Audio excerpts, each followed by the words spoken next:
how do we pull these types of experiences? Like, what do we pull from them? Yeah. When we are trying to look after ourselves, we're trying to train, we're trying to do the bare basics, we're trying to eat regular meals, drink enough water. You know that meme of like being a mum, trying to drink enough water, eat and train and look after you, keep up your social life. Yeah. That's All real. things at once. That's actually real. Yeah.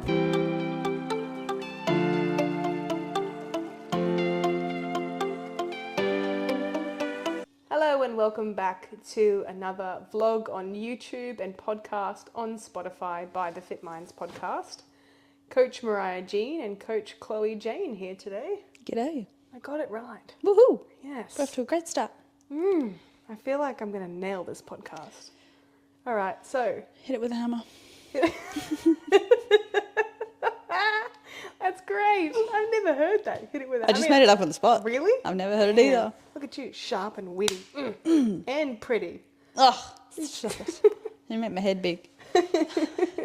Big as your quads? Nothing's as big as Chloe's quads. No. All right, so let's get stuck in before the baby wakes up.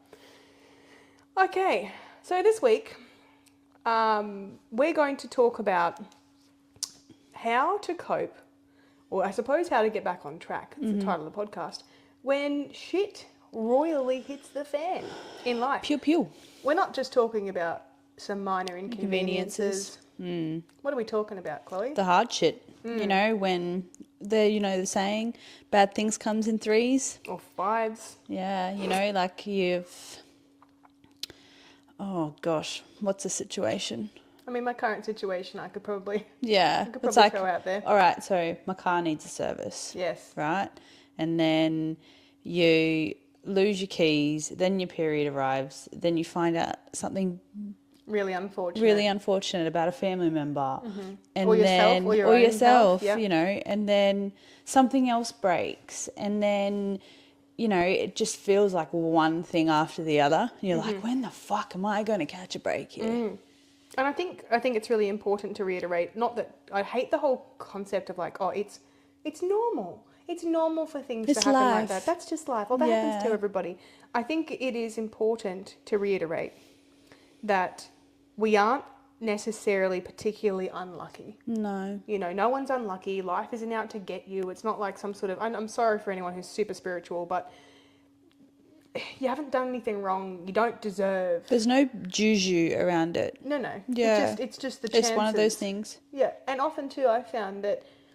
I don't know about you, but when a big thing has hit you in life, that other things feel really heavy. Yeah, absolutely. That would not usually feel heavy. Normally, that wouldn't normally be a trigger, Or derail you. Yeah, exactly right. Like you wouldn't, if your rego was due and you had to pay it and you were on a pretty dandy week, you just think to yourself, oh yeah, I thought that was, oh yeah, okay, I'm going to have to pay that. And it kind of doesn't hit you as heavily. Yeah. Well, it's like I look at like a situation that I've been in recently. Something bad happened to me,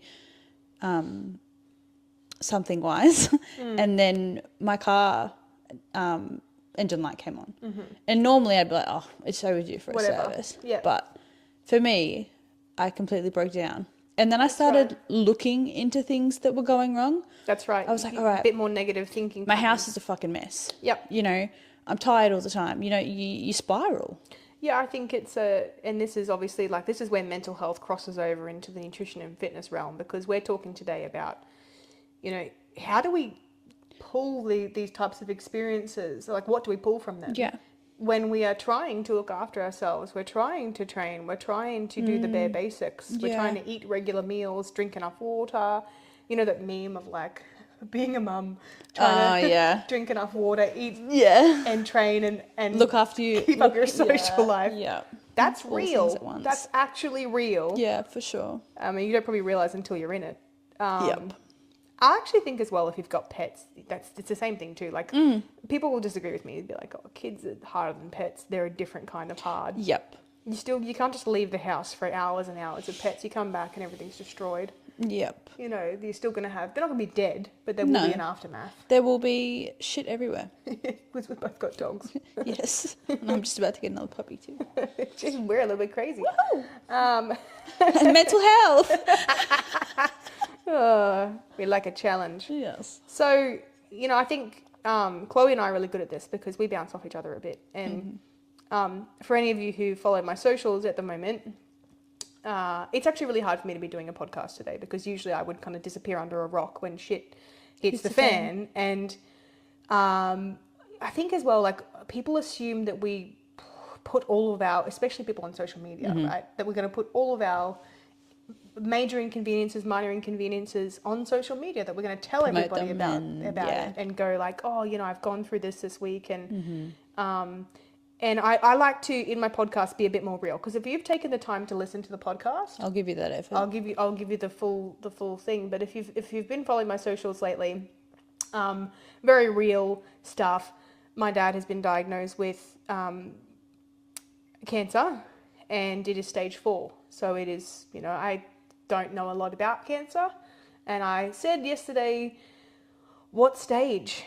You know, is stage 4? How many stages are there in cancer? And they said, you know, family phone call, it's the last one. It's the last stage. And obviously for anyone else who's had family members who've been diagnosed with cancer, I actually really appreciate everybody who's reached out, like people who've gone through the similar experiences, and even yourself supporting me as well. Chloe's been just incredible, listening to me cry to her almost every morning. So right.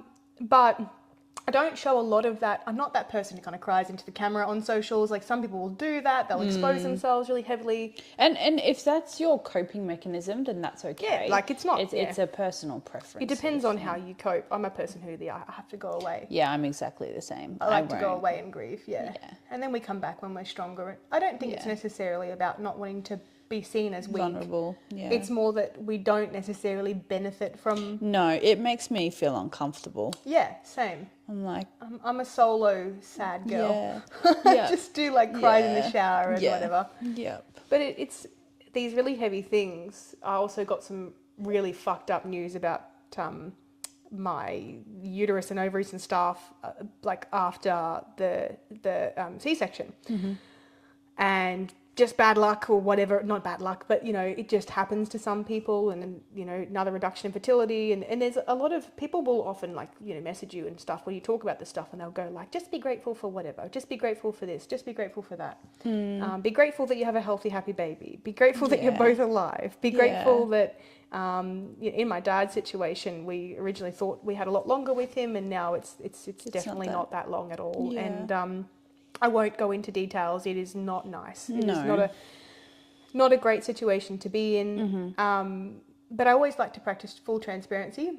It's a really hard thing to do, but without all the nitty-gritty details of, you know, like day 1 and I'm breaking completely.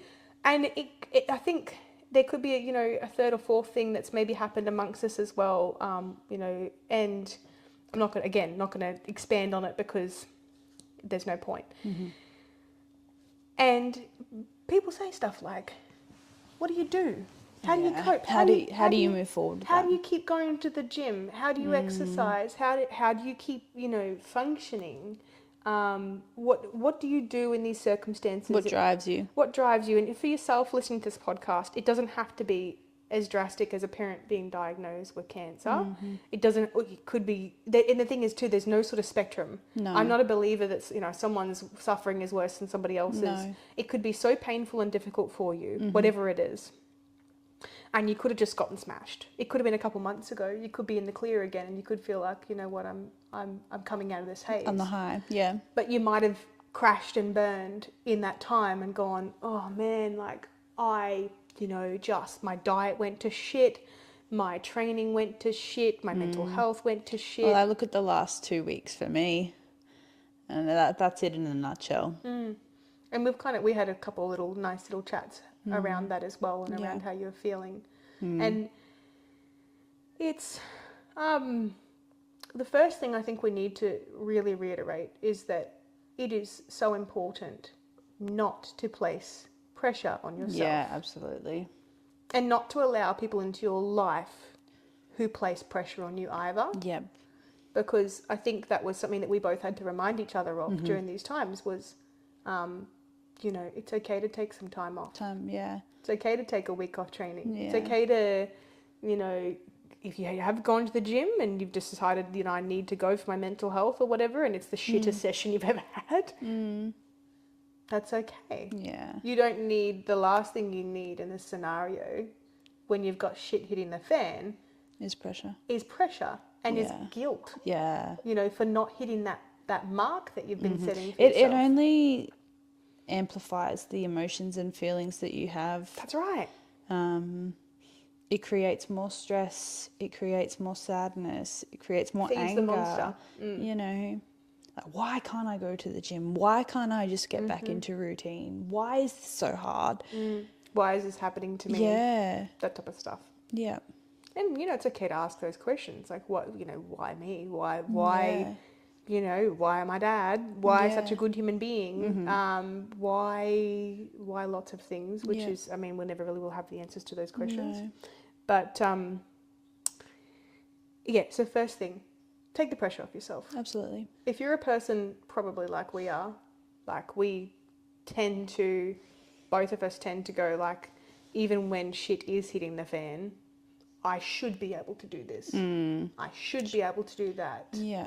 I should be able to, be perfect with my macros because I see people do it all the time. It's like, well, you don't necessarily see people all the time. You don't see what's behind closed doors. You don't see what they're actually, a lot of people don't tell the truth about it as well. People, as I said, people don't reveal all of their vulnerabilities, and that's not because you've got to remember that people aren't necessarily holding back from revealing their vulnerabilities because they want you to see their life as perfect, but it's also that they don't want to do what we don't want to do, which is expose themselves in that way, which actually they don't want to have those interactions with people. Yeah. I don't want I don't talk about it. I don't want to talk to people about my dad. And it's not, Yeah. People go, but I'm here for you. I'm here to talk. And I'm like, yep. And if I wanted that, then I will would come to probably you. talk to you. Yeah. Yeah, yeah.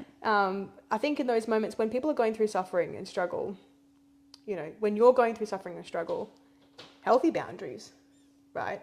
Like, you can't expect yourself to get back to the gym and eat well if you're not holding healthy boundaries with people around you. Yeah. Or yourself. If people are messaging you and going like, I can do anything for you, I'm here for you, or like, and it's very forceful or whatever, or it's, it's almost like they're trying to make you feel better because it makes them feel better. They don't feel uncomfortable about your sadness. Yeah, yep. They're like, but you can't be sad. Yeah. You're not allowed to be sad. Yeah. Hey. I think one of the biggest things I tell people when they, when I hear that something's going on is I say, it's okay to feel. Fuck oath. Like, it's okay to be sad. It's okay to be angry.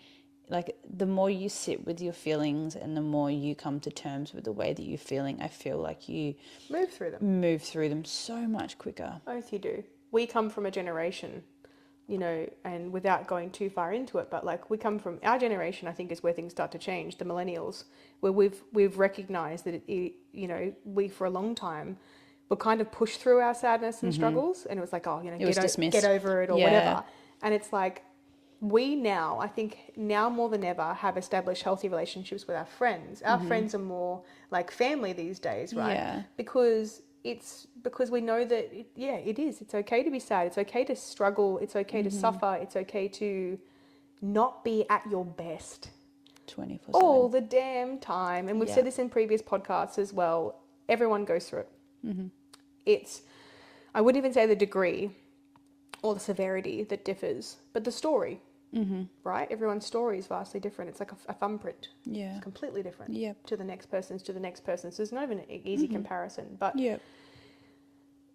so obviously healthy boundaries, don't put so much pressure on yourself. In fact, lower your expectations. Exactly. Yep, for sure. Like, what's the bare minimum that you think that you could do on one of the worst days of your life? Nothing. Sit in Fuck bed. all. Cry. Lie in bed and cry. Yeah. I would agree there. I think the bare minimum that I could probably achieve on my worst day of my life, I'm not entirely sure really. Like, I would probably just want to sleep all day. Yeah, I would want to sleep too. Sleep is a good way to avoid the world. Shower, sleep. Yeah, shower. Sleep. I think the shower is a really amazing tool because water, even from like a little one's time in the womb, water is something for us that is very comforting. It's a place I go. As mothers though, it can be tricky right? Oh yeah, try not Because to. if you're in that position where all you want to do is wallow, Yep. and you have a human that is responsible for you, Absolutely. like that's what I've probably found the hardest They these pick past up on your couple of emotions. weeks. And like without Josh and my support, I probably wouldn't have been able to feel the way I needed to feel to get where That's I am right. now. That's right. It's really hard for single mums, hey? Yeah, I was a single mum for a good stint of time, and you have to reach out to Yep. other people around you. Yeah, and there's also too that expectancy that people will reach out to you, or you hope that they will. What you've got to remember is, and I know it's really hard, but so many people are going through so much. I think we've had this discussion, but to find kindness in your heart for everyone at any given point in time, and to know that you're doing your best. You know, you really are probably doing your best, and if you're not doing your best, there might be a reason for it, but. I think the other one is your support network, right? Absolutely. Not just the boundaries, but the next thing would be your support network. Yeah. So, in the way of support network, what are your thoughts on, who you need to surround yourself as opposed to who you should not surround yourself with? Well, like you said in the beginning, surrounding yourself with people that don't put the pressure on you, surrounding yourself with people that you are comfortable with. Yes. You know, that you have the ability to open up if you need to. Be yourself. Have the ability to have a good cry if you need to. Not feel tense and just yucky. Or like you've got to justify yourself. Yeah. Like I've got to be strong for this person, you know. You like I can't fucking talk today. In those vulnerable moments, you need to be able to have the opportunity to be vulnerable. Yep. So that would be inclusive of your friends, your family members, your coach even. Oh, definitely coach. And if your coach does not provide you that safe space that you need, fucking bye-bye. Yeah. It's not that we're psychologists, because there is that crossover, and it is like, same with hairdressers. You find that you just naturally end up absorbing some people's emotions, and they will pour out to you, and it's okay to do that. Like there's no need to hold back from that, because sometimes there needs to be context, and people. I've always found growing up, I'm a very empathetic person, and I have a lot of people that reach out to me because they have the ability to be able to to do that, and to be comfortable enough to do that. And if you're not comfortable enough to do that with your coach, then it's probably time to find a new coach. You don't even have to give them the details. That's the thing too. Like, I've never been a big person on details, as in like I will very briefly touch on something, and then when I'm really ready, I will maybe expand on it. It might be a few weeks or months later. It depends on where you're at in your head. I always say to my clients, you never have to tell me the exact circumstances. You know, if they say, look, I'm going through something really heavy or something family-wise, or I've had some unfortunate news, that you don't even have to say that, but just that line allows me to then provide empathy. And it doesn't, you do not have to tell me the fine details. You do not have to go into whatever, it depends on how much you're comfortable saying. Yeah, exactly. You're not going to push to know more. Fuck no. I mean, like, honestly, if you think about how many clients, there are my books, it's like, if you're in a situation where you've got lots of people telling you lots and lots and lots of very, very fine Heavy details, things, it can be really hard. For you, for the coach, to come away with, but also so rewarding. Yeah. So I'm not at a loss if someone doesn't tell me exactly what's going on for them, but I'm also not necessarily saying that it's better if you don't tell me. Yeah. Like, as in, like, I'm easy either way, and I'll always support a client. I'm sure you would as well, depending on whatever they need. It's what they need. It's really what they need. Yeah. It's more about what they need rather than like what I want you to do with me. And and it's finding people around you that can sort of establish what you need. Correct. They know you inside and out, and I think emotional intelligence comes into it as well. It's a really difficult. That's the difference between a really brilliant coach and a mediocre coach. Yeah. Is emotional intelligence. I think that's why I was so happy to bring you on board, because you have such a significantly deep understanding of somebody's emotions when they're talking to you. I've been that way all my life. You can pick up on things. Yeah. And like, honestly, you could have a fucking PhD in exercise science and be an emotional cardboard box. You could just be so fucking plain and so cold to people. And it's so important as a coach that you have those people skills. And going on journey, like fitness journeys and stuff, it's like you're in vulnerable Oh, situations. You need someone that's able to sympathize with and empathize with that situation. Correct. Yeah, not even necessarily their relatability to it, because oftentimes we'll find ourselves doing that. Oh, that's happened for me too. Yeah. I mean, that's an easy way to I guess, kind of like make the person feel like a bit of comfort. But I think the most important thing is being present with your clients. And I think why we're touching on this is because this also needs to be a thing for your family members and your friends that you have in your life when you're going through a really fucking shit time.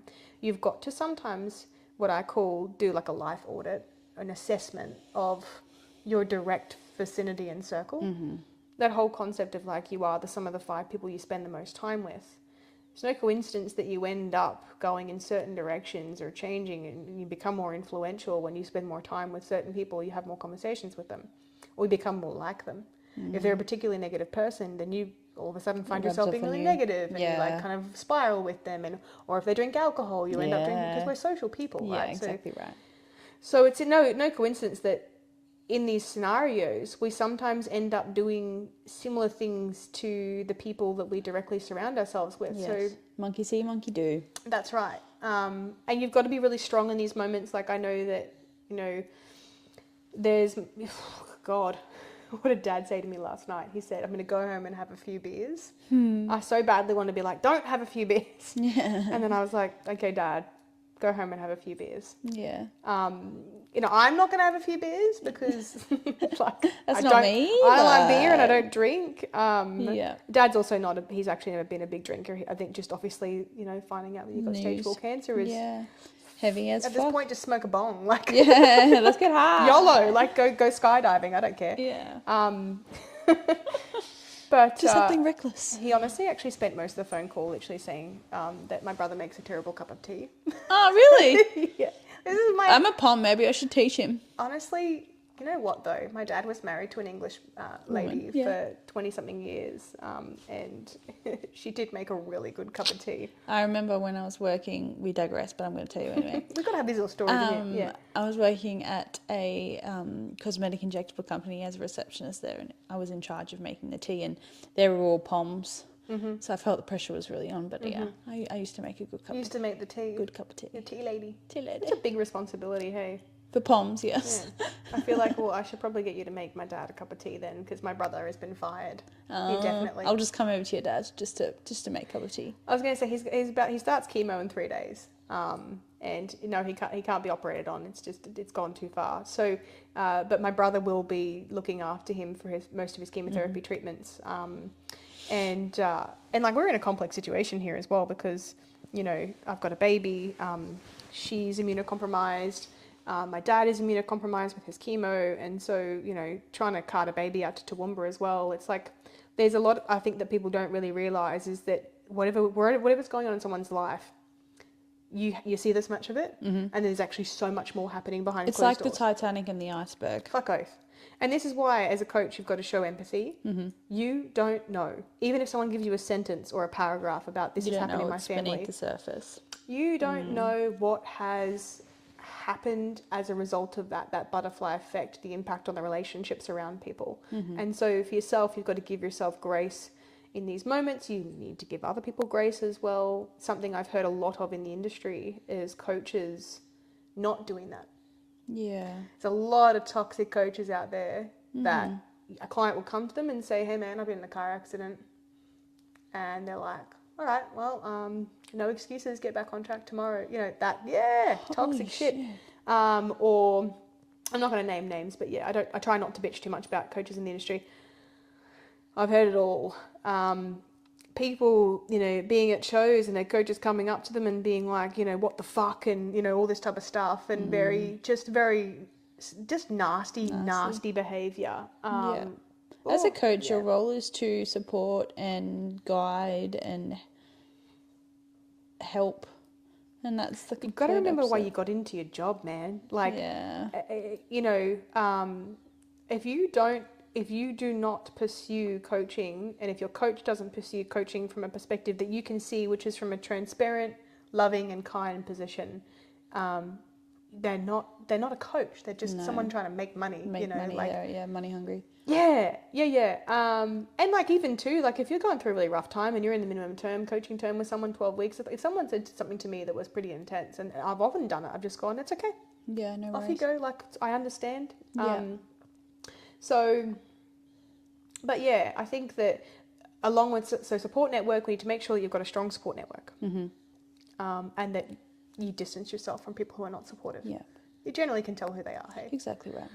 And then I think once you've established that and you feel like you are starting to move forward, is when you start implementing structure back in. Correct. And you move forward with what? Baby steps, right? Baby steps, absolutely. Like it's just so minor. So say you train 5 days a week and all of a sudden something's happened, shit hits the fan, you haven't trained for 2 weeks. Not being like, all right, straight back into 5 days a week.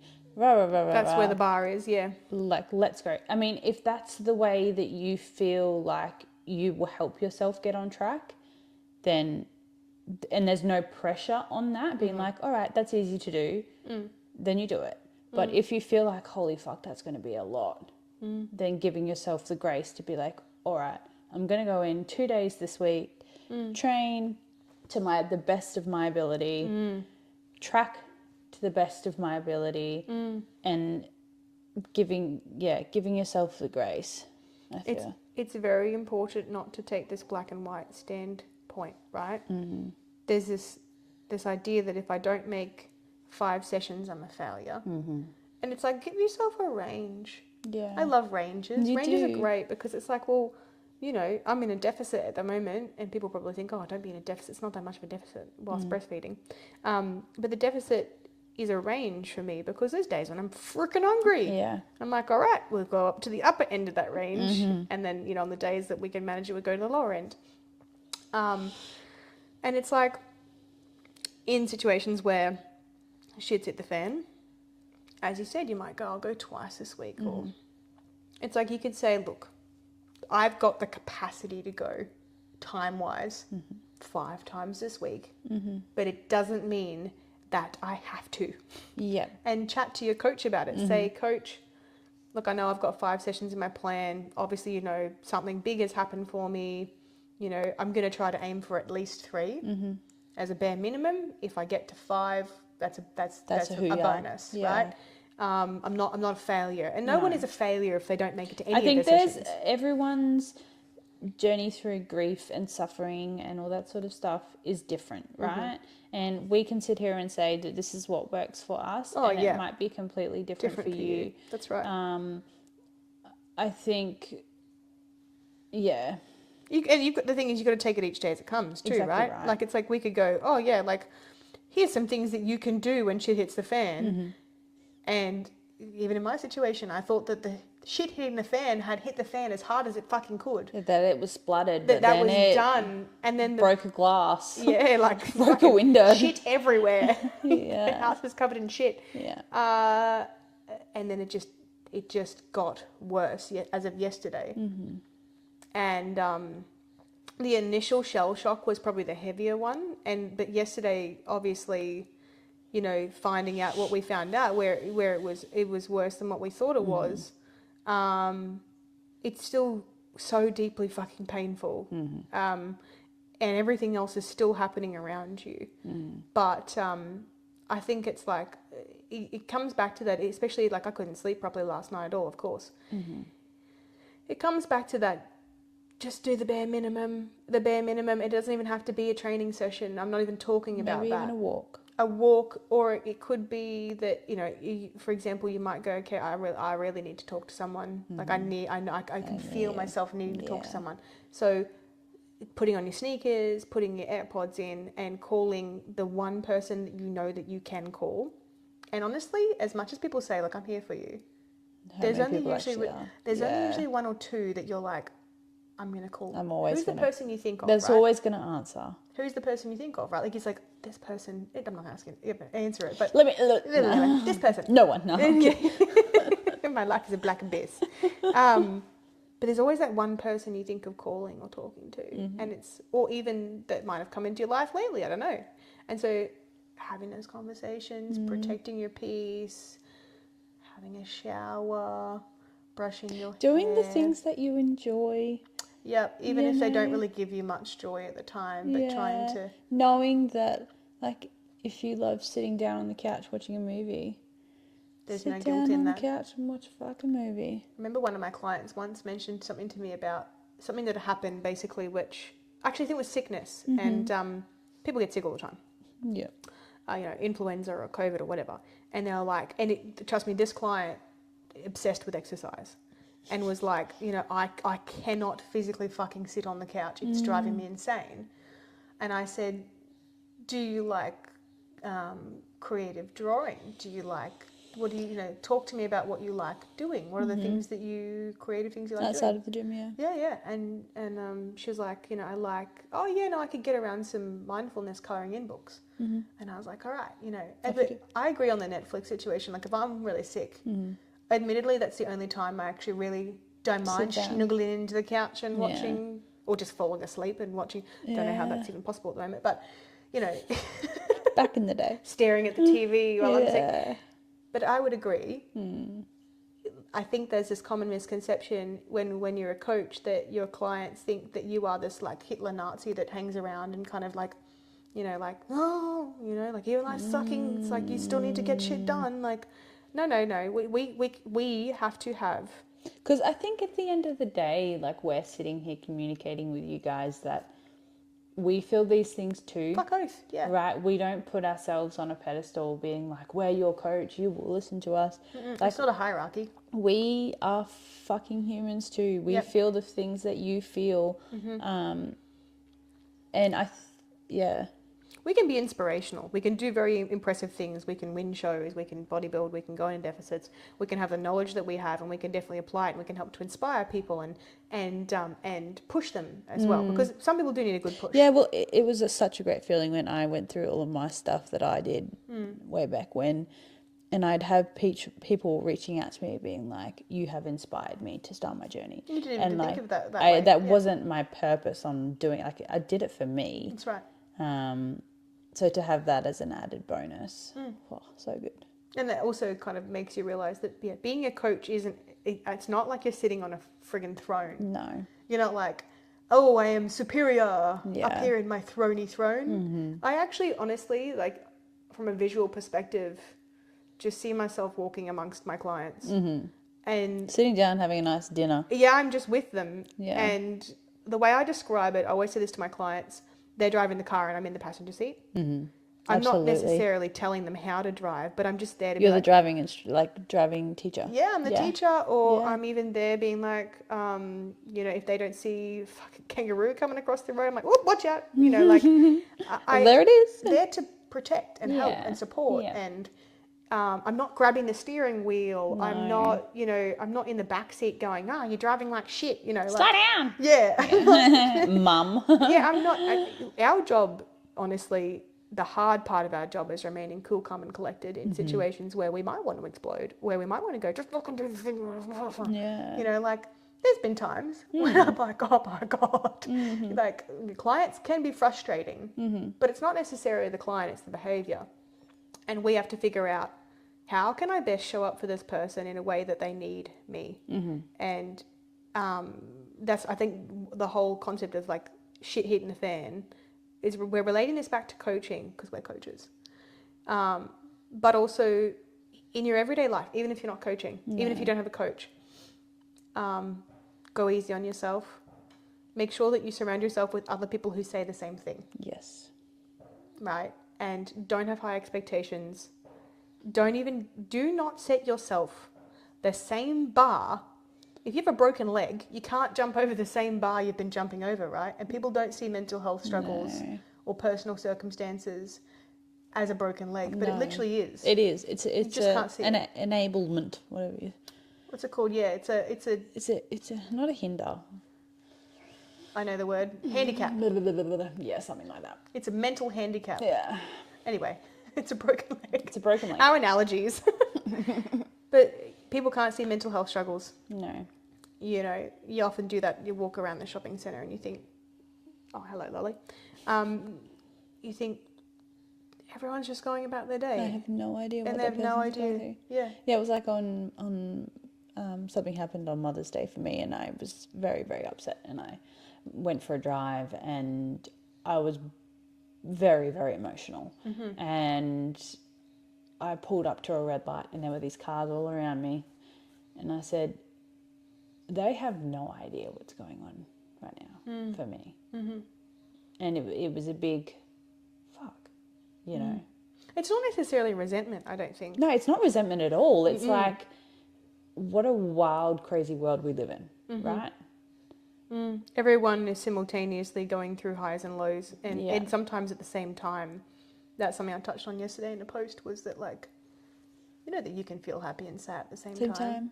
Yeah. You Like, know. like take for example your dad. You know, you're happy. Like this moment has made you reflect on all the memories with your dad, right? But it's also a really fucking sad situation to be. Oh yeah, to know that they're coming to an end, Yeah. and to know that, you know, I'm not going to be able to just call him when I want to call him, which is quite frequently. He's my person. Yeah. He's the person I think of calling, which is freaking heartbreaking, to be honest. Yeah. But when shit hits the fan, there are very few things you really need to actually do. Yeah. It's actually a concept of doing less. Nothing. Yeah. Or not nothing, but Yeah. And getting back on track after shit hits the fan, I describe it to clients in check-ins, and you probably have heard this in check-ins before, but you've just fallen down into a big deep well. yep. You've fallen down to a big deep hole or a well or whatever, and you got to climb your way back out I'm again. gonna start building that ladder. You got to build a ladder. You got to climb your way back out. You're not going to be at the top straight away. No. You should not be at the top straight away. That's not incredibly healthy. And give yourself time. Time. You could almost look at the analogy of like, all right, so you build this ladder really quick, right? And you're now at the top.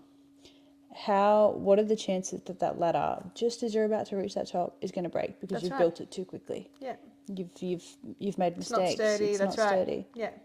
And you've also pushed away all of those feelings that are going to resurface anyway. And you're going to end straight back down at the bottom. Yeah. It's not a... I like that. It's a good one, isn't it? I like the expansion on it. See? My analogies wouldn't be anything without your additions to it. We're just together. We make the best analogies. We do.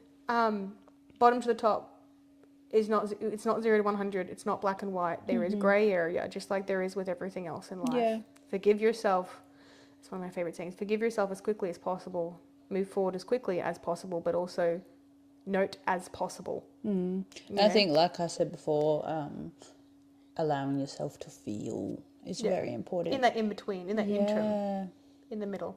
I know that this seems very soft and soppy, this potty, because there'll be so many PTs out there. There'll be so many fitness industry coaches. Go hard or go home. Like, it's this, okay, wanker. Someone who's never been to therapy in their entire life and projects their insecurities and issues onto everybody else and abuses the crap out of their clients. Don't take advice from somebody. Do not take advice from somebody that you can just tell they're just not a very good human being. Dismisses your feelings and makes you feel weak and inferior. I like that word. Or like you're a subordinate. Yeah. I have so many clients who just feel like that their coach, like, just, I don't know, thinks less of them. They're a hindrance. No way. I mean, you can be a pain in the ass, but I'll still fucking try provide with you with it. I will still show up for you, and I'll go, you know what, you're a pain in the ass, but I freaking care about you, and let's go. Like, let's keep going, you know. But very rarely are you actually a pain in the ass as a client. You know, it's not Me. No, you're not. Everyone thinks they're a pain in the ass client, and I'm like, you wouldn't even know if you were. I keep things very discreet. Yeah. Or I will tell you you're a pain in the ass. Yeah. No, you're not a pain in the ass. Yeah, we're going to finish up, I think. Gotta go pick up my little one. You got to pick up your little one. I've got to somehow figure out how to go to the toilet and eat and function for the day as well. But you know, we're all human. We are all vulnerable. Yes. At certain stages of our life, and doing the bare basics. Get up, and after you finish this podcast, get up and have a glass of water. Yeah. Go and have a glass of water. Have a glass of water. Have a breather. I know it sounds like it's not going to fix your current situation. It's not going to make all the painful. It's not going to change. I used to have a boss that circumstances. told me to go outside, spin around for 3 times, and then come back inside. I still find that to be very strange. Yeah. Did it work? Did it work? Sometimes. Sometimes. Did you get dizzy? And I'm like, "Whoa." I'm back where I started. This isn't Wizard of Oz. What the hell? Oh, zoom. Fucking Cinderella. It didn't work. God damn it. I want to be a princess. Yeah. But just taking that time to, reset. Breathe. It could be anything. You could spin around 3 times, have a glass of water. You could go outside, look at the sun. Don't do that. You'll get cataracts. That's not a good idea. I don't know. Whatever Be it is. in the sun. Sit with the sun. Yeah, don't look in the sun. What I meant, like, as in, like, look up to the, Yeah, that's what I have meant, the like, sun be on your, in the sun. yeah. Don't look in the sun. Radiate. Don't take my advice ever. Yeah, there's obviously as well, like, these next few months and weeks, with shit hitting the fan. We actually didn't touch on this, but we'll finish up after this, I guess. But don't be afraid to change the plan. Absolutely. That's something both you and I have actually discussed quite a lot lately. Is Yeah. don't be afraid To change the plan. to change the plan. Yeah. When shit hits the fan, it is okay to go, you know what? This current thing that's working probably against me or making me feel like poo-poo or Yeah. I got to change this. I got to do something different. You know, our next few years of our lives, both of us, look very different. Even just from 3 weeks ago. From very recently, yeah. So when shit hits a fan, don't be afraid to reassess what's important to you, reevaluate. Yeah. Don't think that you have to stay married to a goal or married to a particular path in life or married to a particular ideal or set of ideals or order that you think you need to do things in. Yeah. Or pressures that people place on you. Yeah. Because what has happened has fundamentally changed what that path will look like for you. And you're going to be fighting that path and fighting what's happened for you if you don't reassessing. Yeah. Absolutely. All right, guys, we're going to head off. This one's, I could put literally, look at this. Catching flies. She's catching flies.